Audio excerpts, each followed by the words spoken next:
جب کوئی حضور کا ہو جاتا ہے تو رب اس کو اپنا محبوب بنا لیتا ہے. تو حضور کی محبت خدا کی محبوبیت کا ذریعہ ہے.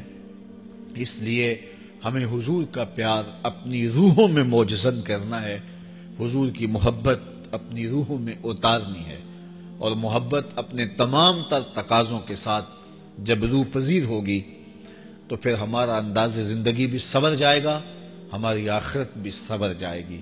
محبت کے من جملہ تقاضوں میں سے سب سے بڑا تقاضا محبوب کی اطاعت ہے کہ بندہ جس سے پیار کرتا ہے اس کی بات مانتا ہے.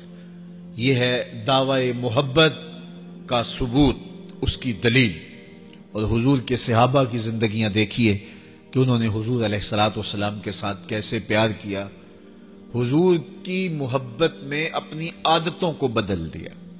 حالانکہ عادتیں نہیں بدلی جاتی. دو سکے بھائی ہوں، رشتہ کتنا گوڑا ہے، اور ایک گھر میں پرورش پائی ہے، ایک گود میں پلے ہیں، ایک باپ کے گہوارہ تربیت میں رہے ہیں، لیکن طبائع میں اختلاف یہ ایک فطری بات ہوتی ہے. ہمارے پاس لوگ آتے ہیں، دو سکے بھائی ہوتے ہیں، ایک کی طبیعت ادھر کو جا رہی ہوتی ہے، دوسرے کا مزاج ادھر کو جا رہا ہوتا ہے. ایک سخت نرم مزاج ہوتا ہے اور دوسرے کی آنکھوں سے انگارے پھوٹ رہے ہوتے ہیں. ایک معاف کر دینے والا ہوتا ہے، ایک سخت غصیلا ہوتا ہے. ایک کی طبیعت کے اندر تلخی کی چنگاریاں ہوتی ہیں اور ایک کی طبیعت کے اندر نرمی کے پھول ہوتے ہیں. آپ نے بھی دیکھا ہوگا. تو یہ ایسا ہوتا ہے. اب اسی طرح کھانے پینے کی چیزوں میں طبائع کا اختلاف یہ فطری بات ہے. ایک کو ایک چیز پسند ہوتی ہے، دوسرے کو وہ چیز پسند نہیں ہوتی ہے. بعض اوقات ماں کو مسئلہ ہوتا ہے کہ یہ چیز اگر میں تیار کرتی ہوں تو میرا دوسرا بیٹا نہیں کھاتا، تو اس کے لیے بعد سے الگ سے کوئی چیز تیار کرنی پڑتی ہے کہ اس کی ڈیمانڈ یہ ہے اور میرے اس بیٹے کی ڈیمانڈ یہ ہے. مائیں مزاج سمجھتی ہیں. ایک آغوش میں پرورش پانے کے باوجود خون ایک ہے، گہوارہ تربیت ایک ہے، دودھ ایک ہے، لیکن طبیعتوں کے اندر اختلاف پایا جا رہا ہے.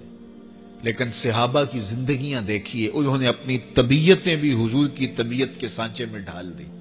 حضرت انس بن مالک کو کسی نے دیکھا کہ وہ شوربے سے کدو کے ٹکڑے نکال نکال کے کھا رہے ہیں، تو کہا یہ کیا کر رہے ہو؟ کہا میں نے ایک دن حضور کو یوں کرتے ہوئے دیکھا تھا. تو طبائع کا اختلاف یہ ایک فطری اختلاف ہوتا ہے، لیکن صحابہ نے اس کو بھی چھوڑا اور حضور کی محبت کے سانچے میں ڈال دیا. پھر اس چیز کا انتظار نہیں کیا کہ حضور کا فرمان کیا ہے، حضور کی چاہت پہ اپنے مزاج کو بدلا. اللہ اکبر. حضور علیہ الصلوۃ والسلام مدینہ المنورہ کی گلی سے گزر رہے تھے. ایک گنبد نما مکان بن رہا تھا اور ایسے مکان حضور کو پسند نہیں تھے.